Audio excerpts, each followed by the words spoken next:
What is going down, guys? My name is TetraNinja and I am back for some more Assassin's Creed Brotherhood playthrough. The first couple videos were really well received on both my channel and Machinima, so I decided to keep going with this series, and I'm very glad to see that this community is willing to watch something other than Call of Duty and Halo videos. It was just a really nice surprise, so I decided to just keep rolling with it, and we'll keep playing and I'll keep doing commentary, etc, etc. And we're about to enter the second area where you need to get the second key of Romulus, and this is kind of a continuation of my second video that went up the other day. I think it was called Flawless Victory in 8-minute challenge, but at the time of that recording I didn't actually know what I was doing in terms of the storyline for that dungeon area. And what is actually happening is, just like in Assassin's Creed 2, there are 6 areas in Brotherhood where you have to unlock these scrolls or find these scrolls, and each dungeon has its own challenges. And once you get all 6 scrolls, you can run to the Romulus treasure area, where you can unlock the best armor, I can only assume, available in this game. It's kind of like Assassin's Creed 2 if you played it. In Assassin's Creed 2, you had 6 or so Assassin's Chambers and you had to get the seals. And once you get them all, you can go to the Assassin's Chamber and unlock the armor of Altair, the character from the very first game. And it was the best armor in the game. So I've been to the treasure because you can actually see it through the gates. You just can't access it.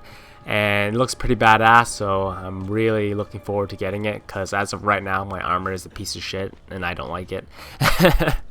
But yeah, and this entire area, as of right now when I record this, I have 3 of the scrolls, and this is the second one.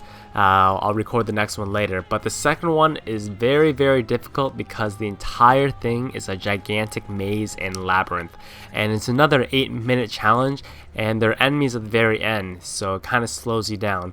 And don't be discouraged if you do this and you find yourself failing the first couple times, because to be honest, this was about my 3rd or 4th playthrough.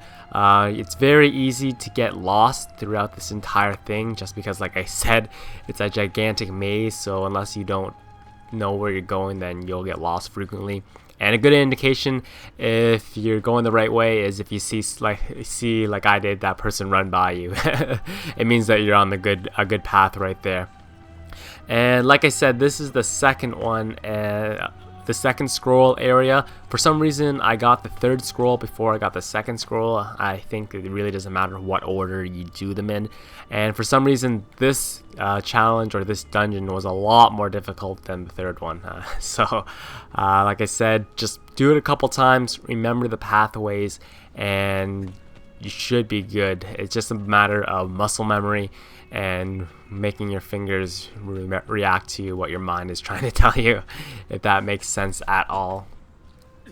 And in terms of what I think of this game so far, I'm really digging it. If you liked Assassin's Creed 2, then you'll have no problem slipping in this game into this tray and getting drawn into the character and the storyline. And what I'm really, the economy system of I guess I'll explain it. So there's Rome, and it's kind of beaten down and weathered, and everything's kind of ghetto.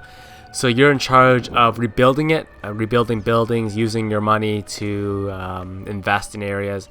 And the economy system is both tedious and addicting at the same time. It's kind of monotonous in the sense that you're doing the exact same thing over and over again, but you feel a sense of accomplishment as you do it.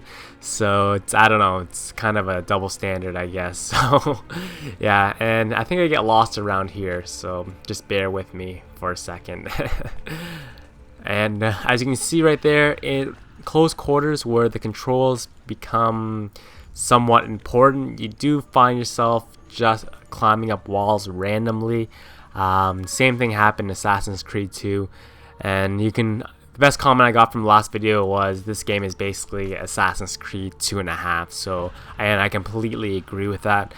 There's nothing extremely groundbreaking in this game as of right now. I think the biggest thing is that you get a crossbow and you get to ride your horse in town and call him whenever you want. So yeah, it's not but not the most inspirational games in terms of creativity and expanding the series, but I'll take it.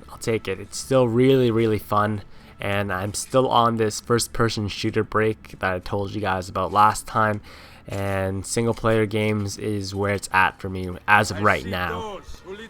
And just back to this game, if you played Assassin's Creed 2 and you jump into this game, what you'll notice immediately a couple hours in is that the missions are a lot harder than they were in Assassin's Creed or any other Assassin's Creed game, which is a welcome thing because the previous games were kind of easy mode, but they're still fun. But this game kind of ramped up the difficulty level as well. If you're trying to go for full synchronization between Ezio and Desmond Miles, then you'll find yourself hopping back into the DNA sequence again and then replaying certain areas. I myself, I know that I'm a perfectionist, and especially with single player games, I like getting all the trophies and I like getting all the achievements and everything. So I'm finding myself kind of getting slowed down progressing through the story because I'm replaying certain sections again.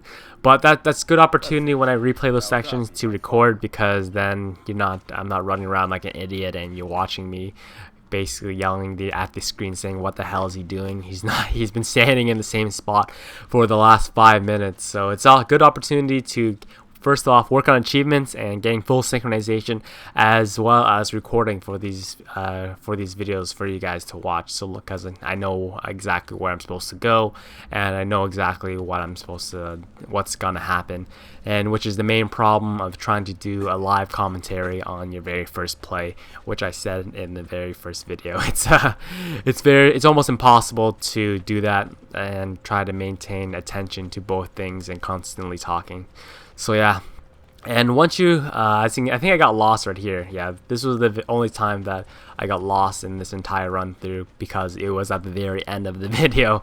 But I eventually found myself, I found exactly where I'm supposed to go, and I'm gonna reach the final area where you have to scale up and you're gonna get attacked by a bunch of those Romulus guys or the dog guys. And they're fairly easy to defeat. What I tried to do is I tried to just completely bypass them and run up the entire thing, scaling the walls and everything, but I really don't suggest that you guys do that. They're pretty easy to take down. Just take your time, kill them, then start scaling the wall, and you should have enough time. As you can see, a couple seconds ago I checked how much time I had left, and I had about 2 minutes, so that's plenty enough time to deal with these guys, then climb up the walls to access the scroll, and then leave the area to finish under the 8-minute mark. But as of right now, like I said, this is probably the most difficult challenge. As you can see, I'm getting shot. It was the most difficult challenge in the game so far. Like I stated before, Assassin's Creed games weren't really built on their difficulty levels. It's mostly just the gameplay and the character and development and storyline. But it's still pretty solid. And the reason you don't want to let these guys follow you around is because when you're climbing areas or you're jumping mid-air, they'll throw rocks at you. And if you get hit by the rocks, then your character falls and does a face plant right on the ground. Then you have to scale up the entire time. And the reason this was the 4th time I did it, because on the 3rd time I was almost near at the top twice, and then I got beamed by rocks, and then I fell back to the very bottom. And I didn't learn my lesson until around this mark, and then I finally said, screw it, I'm not getting anywhere, so I might as well take these guys down. And yeah, so take these guys out at the very start, and then you should be fine. And what I'm hoping for this series, I'm gonna try to bring you each of the scroll locations, the Romulus scrolls, and then I can show you how to get the best armor for this game. As well, I'll do kind of the stealthy missions that are a little bit more lengthy, and have a bunch of criteria that you have to meet to pass it with full synchronization. So in that way, they can kind of be tip videos, and guys can kind of learn from them as well, because a lot of people like to learn things when they watch video games. And that's a good example right there of the back controllers and tight quarters. So yeah, the video is about to come to an end. So I thank you guys for watching, and if you enjoyed the video and you're enjoying the series, please give the video a thumbs up or any type of rating that you want. Just lets me know that you guys are enjoying the videos. So yeah, thank you guys for watching, and I will see you guys later. Peace.